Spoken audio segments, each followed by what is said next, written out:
Conservative leader Pierre Poilievre has an idea that he says will be a win-win for Canadian companies and anyone trying to financially get ahead.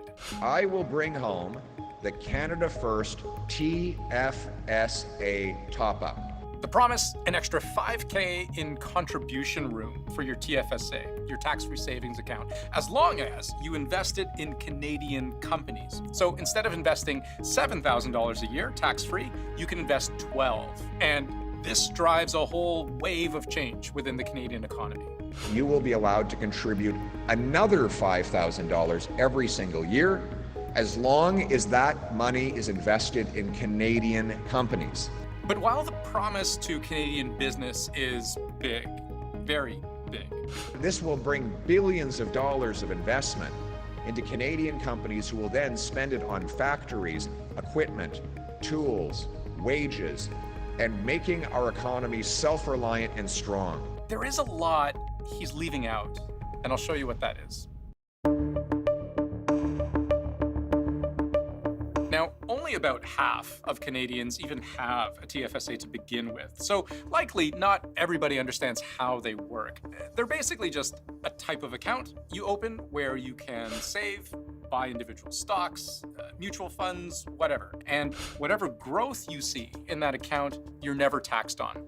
That's a big difference from an RRSP, for example, where whatever you withdraw is taxed like income.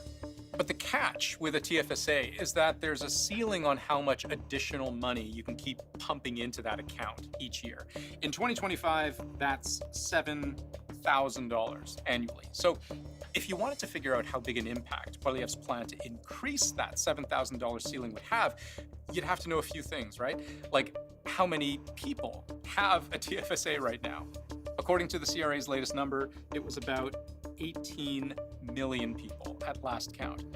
But if Poilievre is talking about increasing the contribution limit from $7,000 to $12,000, how many people even have the money or the desire to max out their TFSAs to begin with? Again, at last count for the 2022 tax year, only about 8% of those 18 million TFSA holders hit the contribution limit. That's about 1.5 million people. But let's make a really big assumption that every single one of those people who maxed out their TFSAs that year, they'd be happy to put up another $5,000. And 1.5 million people times $5,000 each, that is $7.5 billion. So if I had to guess, I think this is how Poilievre did his math in making the claim you heard just a moment ago. This will bring billions of dollars of investment into Canadian companies who will then spend it on factories, equipment, tools, wages, and making our economy self-reliant and strong. Except this idea that businesses would just have all these billions of new dollars to spend, that's not how stock markets work, like at all. The money is just being transferred between the person that currently has the share and the person who's acquiring the share. None of that money works its way to the company itself. That's right, unless a company is issuing brand new shares that didn't exist. When you invest on the stock market, you're generally just buying stocks from some other guy who happens to be selling at the time. That's the secondary market, which makes up the vast majority of all trading on markets like the New York Stock Exchange or the TSX.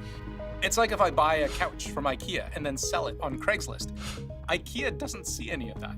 There's money being moved and transactions are happening among investors as opposed to between the investor and X company. So you are not directly helping that company or injecting money into the company that you're investing in. Now, that's not to say that companies don't benefit when their stock is in high demand. If the share price goes up, they might be able to take out bigger loans against existing shares. If they issue stock options to employees, the value of that goes up. That allows the company then to say the value of the shares that we own are more valuable now, and we can use that as collateral to go acquire loans or to use that as collateral to expand our business. They could potentially attract new talent in that way. They can improve their reputation. They can have a stronger name and pull in the market. But for Poilievre to suggest that Canadians investing billions of dollars into their TFSAs is suddenly going to unleash billions of dollars in spending by those companies, that's just not really true. It's also not clear how the Conservatives will define a Canadian company that's eligible to be invested in. It's only once, and if he's elected, his government would get to work on a definition that lets financial institutions and advisors label which stocks, mutual funds, and other investments can go into your Canada First TFSA top-up. But what does that mean? What if a company's headquarters are here, but they earn most of their money outside of the country? Or what if they're listed on the Toronto Stock Exchange, but they're a multinational, so they trade elsewhere too? Does it matter if a company is Canadian owned, or if the majority of their employees are Canadian? Or how about this? What if I want to buy a mutual fund, so a group of investments that's part Canadian, part American? Does that count?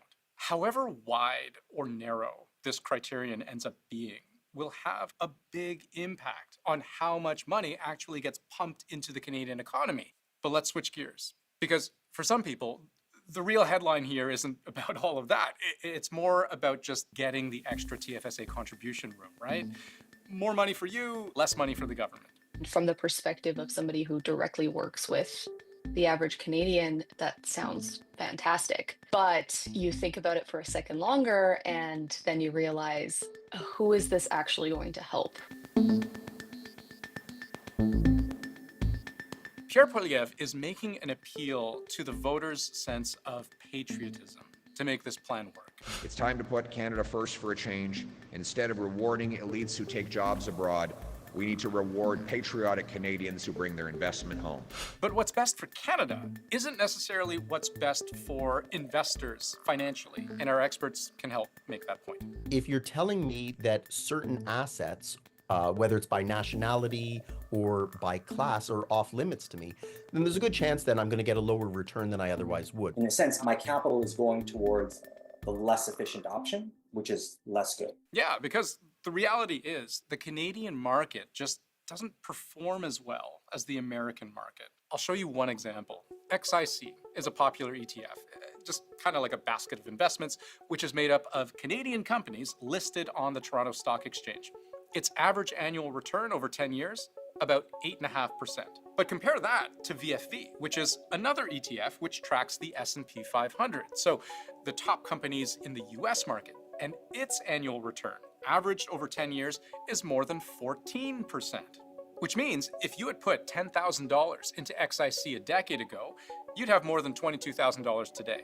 But going VFV instead, you'd have about 37 grand, which is a huge difference. So what Pierre Poilievre doesn't mention about his plan is the potential opportunity cost of suddenly throwing a lot of money into Canadian stocks, especially when you consider the argument that Canadians already do this too much. So what we're telling consumers right now is you need to start moving your investments that are globally invested and then coming back into your home country to invest in Canada, when in fact our market is not that large. It could potentially have adverse effects on the diversification of people's portfolios. And all of this sets aside two facts, which we made clear at the start, which is that half of Canadians don't even use TFSAs.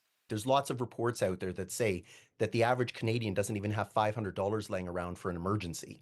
So where on earth are they going to come up with $5,000, $7,000, $10,000 to put in a tax-free saving account? It's not there. And 92% of the people who do have a TFSA don't make full use of it. They don't hit the contribution limit anyway. So increasing that limit wouldn't make any difference to them at all. The average Canadian cannot afford to max out their TFSA.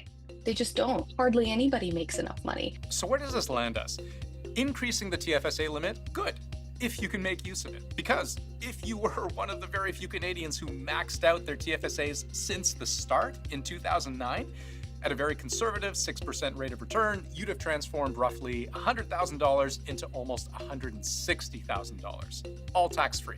But odds are, you're not one of those people. And don't worry, I'm not either. And look how I turned out. But if you are wealthier and have $5,000 to divert, tax-free growth is absolutely in your interest if you're okay with spending more money in Canada, and if you understand that the direct benefit your investment gives Canadian companies is much more limited than what Pierre Poilievre seems to be suggesting.